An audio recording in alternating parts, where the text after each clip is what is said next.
Аз съм един от участниците в борбата за освобождението на България през 19 век.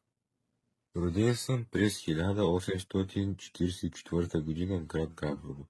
Произхождам от заможно семейство и получих добро образование.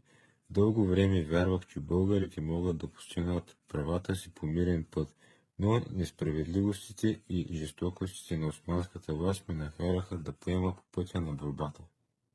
Когато започнах подготовката на Априлското въстание, аз се включих активно в него. Станах главен войвода в първи Търновски революционен окръг.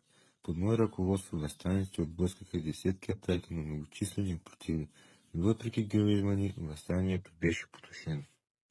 Аз зная много добре, че царството ви е голямо, че силата, войската и оръжието е във ваши ръце, че с сила ние не ще ви надвием, но зная още, че вие сте варвари и тирани, че поради въстанието ще нападнете на невинни и мирни жители и ще направите зверства.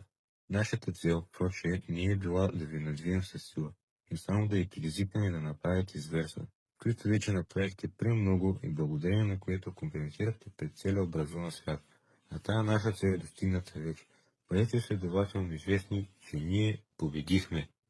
Вие като изгорихте толкова къщи и села на мирните българи, като изклахте толкова невинни старци, бабички, жени и деца, като разорихте толкова църкви и училища, трябва да знаете, че цяла Европа се възмути от вашите зверства и тя скоро ще дойде да ви изгони от тук.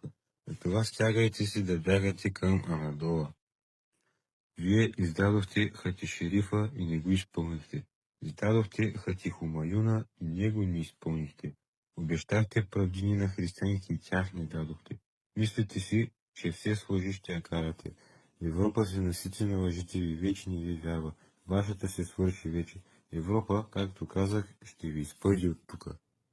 На 15 юни 1876 година бях осъден и обесен в Търново.